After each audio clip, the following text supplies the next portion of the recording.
was it when I pretended to be you and escaped from Poland. Betty White was the woman America trusted, the one who made people laugh when life felt heavy, the one who could walk into any room, flash that warm smile, and somehow make the world feel a little safer. But what if that smile wasn't just charm? What if it was armor? For decades, Betty White was called America's sweetheart, a title so perfect that people rarely questioned what it cost her to carry it.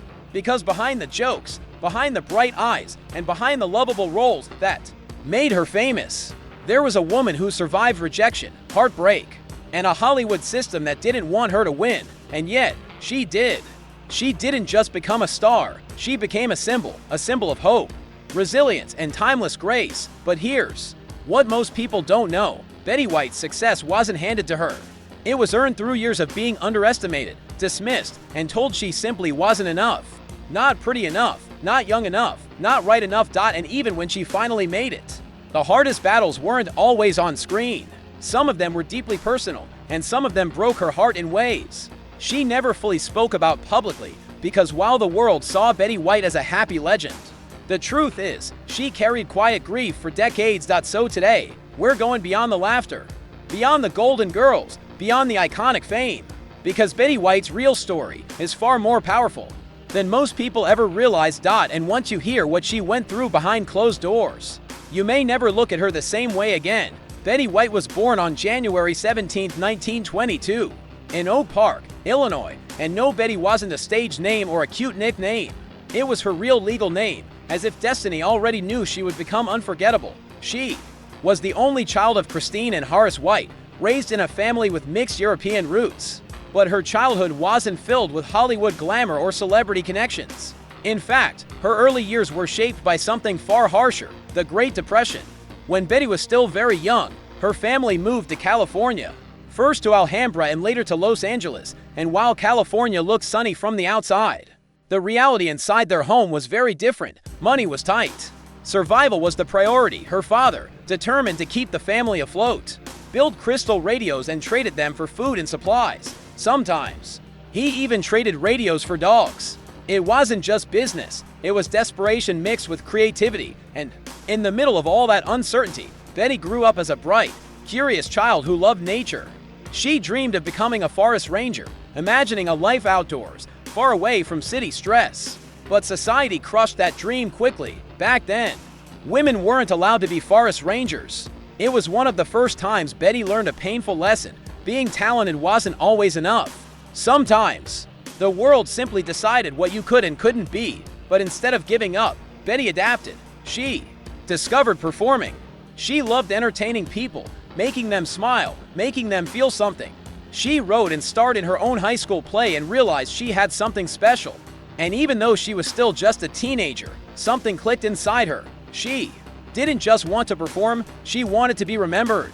But what Betty didn't know yet was that Hollywood was about to test her strength in ways she could never have imagined. In 1939, television was still a strange experiment. Most Americans hadn't even seen a TV screen in real life. It was the kind of technology people talked about like science fiction. And yet, Betty White stepped into it before almost anyone else.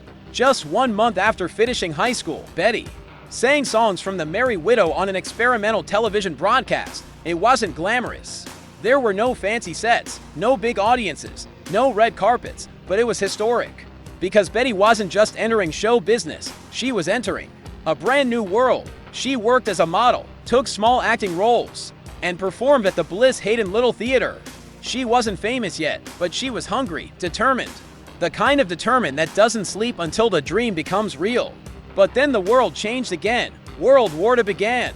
And like millions of Americans, Betty's life was interrupted by history, but she didn't run away from it, she ran toward it. Betty volunteered for the American Women's Voluntary Services. She drove supply trucks up into the Hollywood Hills, delivering equipment for soldiers. She also helped organize shows for troops before they shipped out to war. Imagine that. The same young woman who dreamed of applause was now driving heavy trucks and trying to lift the spirits of men heading into danger. And Betty later admitted, those years were confusing and strange. The world felt unstable, and nothing was guaranteed. But that experience built something inside her: discipline, strength, emotional toughness. It wasn't just about surviving hardship. It was about learning how to keep smiling even when everything around you feels uncertain. And that ability, keeping her head high during chaos, would later become one of her greatest weapons in Hollywood, because after the war ended, Betty thought success would finally come easily, but instead, that's when the rejection began, when World War II ended. Betty White rushed back to her dream with full energy. She believed that now, with peace restored, Hollywood would open its doors, but Hollywood didn't welcome her. It slammed the door in her face. Betty went to every major movie studio, auditioning and hoping for her big break. But one after another, they all gave her the same cold response. They said she wasn't photogenic enough. In other words, she wasn't pretty enough for the camera. Think about that for a second. The woman who would later become one of the most beloved faces in television history was once told she didn't belong on screen. And for many people, that kind of rejection would have destroyed their confidence. But Betty White wasn't built like most people. Instead of quitting, she pivoted. If movies didn't want her, she would conquer radio. She began doing small radio jobs, reading commercials, playing tiny characters, and sometimes even making background crowd noises. The pay was humiliating, around $5 per show. But Betty didn't complain, because she understood something most people never learn. You don't start at the top. You start where you can, and you climb. She even sang on radio shows for free just to gain experience, and slowly, she began appearing on popular programs like Blondie, The Great Gildersleeve, and This Is Your FBI. It wasn't fame yet, but it was momentum. Then in 1949, Betty finally made the jump that would change everything. Television. It was still young, still raw, still chaotic. But Betty stepped in like she belonged there, like she had been born for it. And within just a few years, America started to notice her. But Betty wasn't just becoming famous. She was about to become unstoppable. In 1949, Betty White became the co-host of a daily live variety show called Hollywood on television, alongside Al Jarvis. And at the time, that was massive. This wasn't a weekly appearance. This was every single day. Live. No second takes, no editing, no mistakes allowed. And Betty didn't just survive it, she dominated it. When Al Jarvis left the show in 1952, Betty suddenly became the sole host, and what happened next is almost unbelievable. She hosted live television for 5.5 hours a day, 6 days a week, for 4 years straight. Most actors can barely handle a 2-hour live performance. But Betty was doing marathon television, constantly smiling, constantly entertaining, constantly performing like her life depended on it, because in a way, it did. She sang, joked, introduced guests, kept the energy alive, and carried the show like it was nothing. That kind of work ethic didn't just impress audiences. It terrified Hollywood, because Betty wasn't acting like a typical woman. In entertainment, she wasn't waiting to be chosen. She wasn't sitting quietly and hoping for opportunities. She was taking control, and in 1951, Betty earned her first Emmy nomination.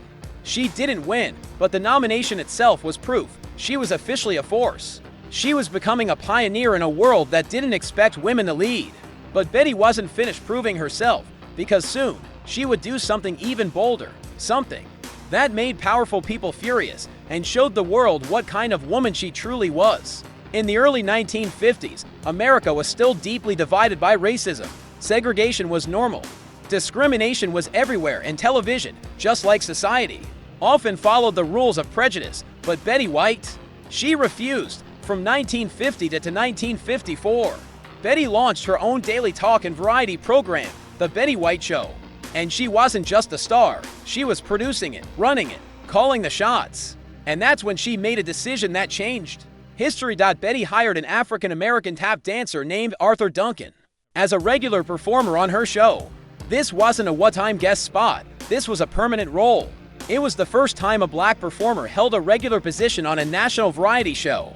And the backlash was immediate. Some southern TV stations threatened to boycott the show. Unless Arthur Duncan was fired, they didn't want him on screen.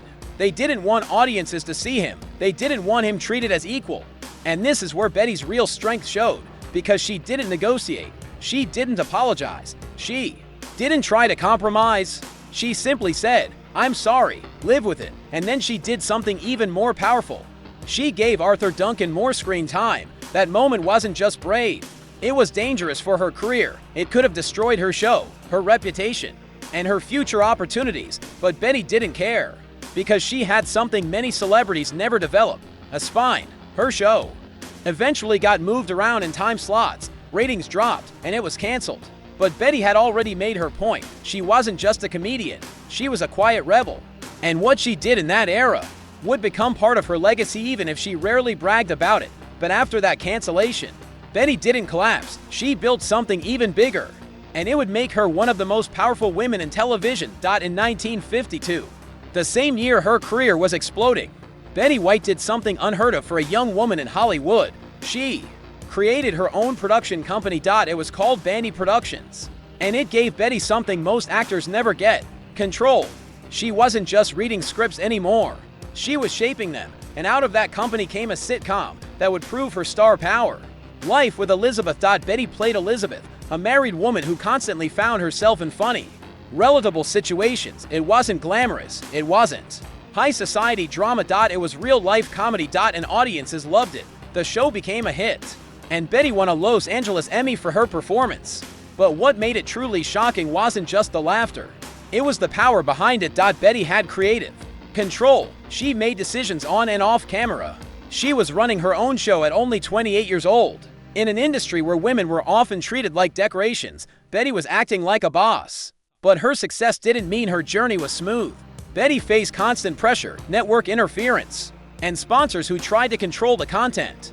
One of her toughest experiences came when she starred in a sitcom called Date with the Angels. The show was supposed to include fantasy sequences, but the sponsor hated them. They demanded changes. Betty hated it. She later admitted it was the only time she ever wanted to quit a show. But she couldn't. She was trapped under contract, and that's the part most fans never see. Even when Betty White was smiling on TV, behind the scenes, she was fighting for her dignity. But out of that frustrating chapter came something unexpected: a friendship that would change her life forever. Lucille Ball. Sometimes the worst experiences lead to the most beautiful surprises. Wow.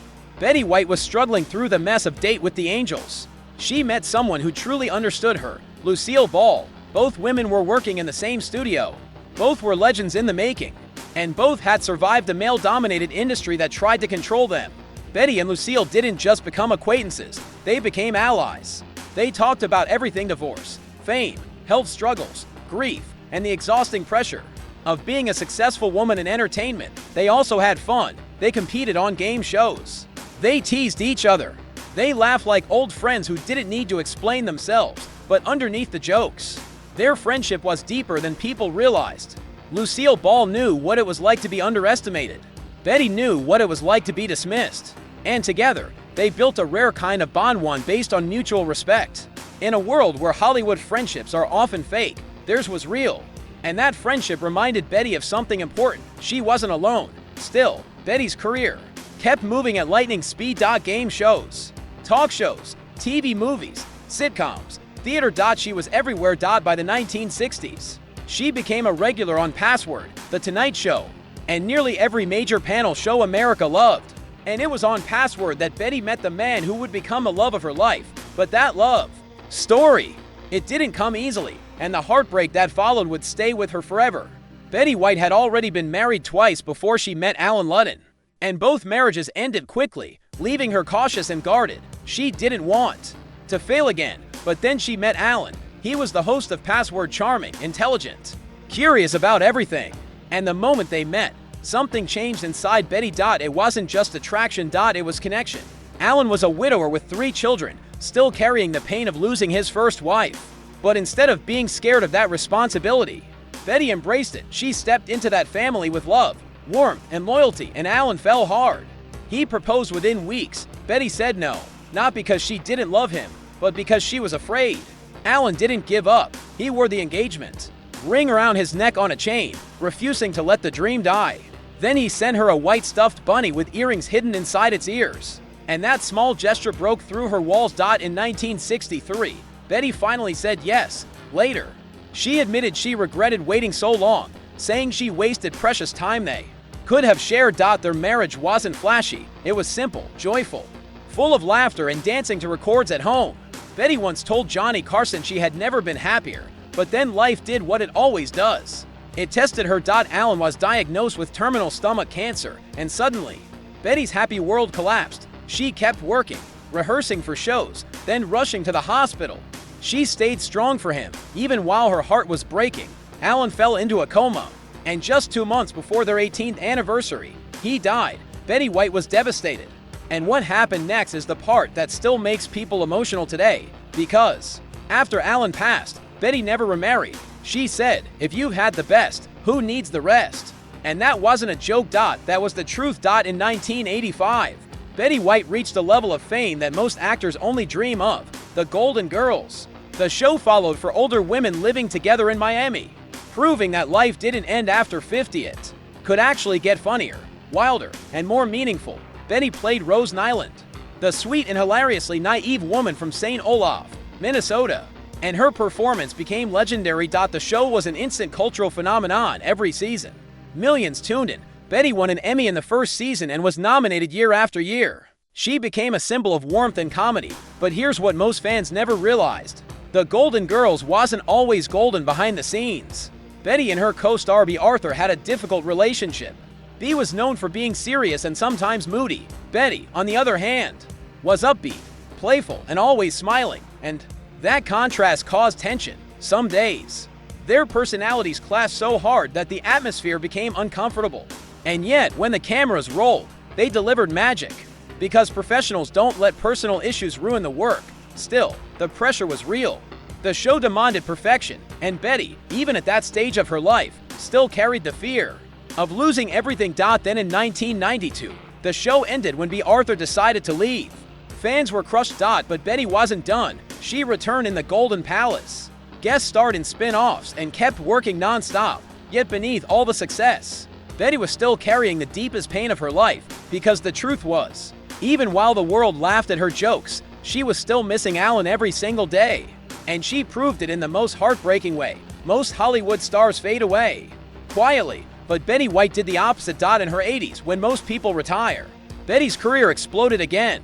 She appeared in shows like Boston Legal, The Practice, Suddenly Susan, and even soap operas like The Bold and the Beautiful. She didn't just stay relevant. She became unstoppable. Then in 2009, she appeared in The Proposal alongside Sandra Bullock and Ryan Reynolds. Her comedic timing stole the spotlight, proving she could dominate a major Hollywood film even late in life. But the real shock came next. A Snickers Super Bowl commercial. It was funny, viral, and unforgettable. And suddenly, a whole new generation fell in love with Betty White. Then fans launched a Facebook campaign demanding she host Saturday Night Live. People thought it was a joke. NBC didn't. In 2010, at age 88, Betty White hosted SNL and became the oldest host in history. Her performance wasn't just good. It was iconic. She won an Emmy for it. And just like that, Betty wasn't only America's sweetheart again, she was America's obsession. That same era brought Hot in Cleveland, where she played Elka, a character so loved that she stayed for the entire series. Betty's late life success proved something powerful. Talent doesn't expire. But her greatest passion wasn't fame. It wasn't awards. It wasn't even comedy. It was something much deeper. Animals. And the way she used her fame to protect them revealed the true heart behind her legend. Betty White lived nearly 100 years, and yet, even with all that time, it still didn't feel like enough, because people didn't just watch Betty. They trusted her. She made generations laugh, but she also made them feel safe. And maybe that's why her death in 2021 felt personal to so many people, as if the world lost a piece of its kindness. Betty often said her optimism came from her mother. That positivity became her signature, her survival tool, her superpower. But the truth is, her life wasn't always easy. She endured rejection. She endured industry sexism. She endured public pressure. And she endured heartbreak that never truly healed. Even after Alan Ludden's death, she kept a photo of him near her bed every morning. She would blow him a kiss. Every night, she would blow another kiss into the sky, and according to people close to her, Betty's last word before she died was Alan. If that's true, then it's one of the most heartbreaking and romantic endings imaginable, because it means that even after decades, her love never faded. Betty didn't fear death. She believed she would see him again, and that belief, that quiet hope, might explain why she lived with so much peace. Betty White wasn't just a TV star. She was proof that you can survive pain without becoming bitter, that you can face tragedy without losing your humor, that you can be strong without being loud. And maybe that's why she'll never be replaced. Because the world doesn't just miss her talent, the world misses her soul. So now the question is, do you think Hollywood will ever create another Betty White? Or was she truly one of a kind?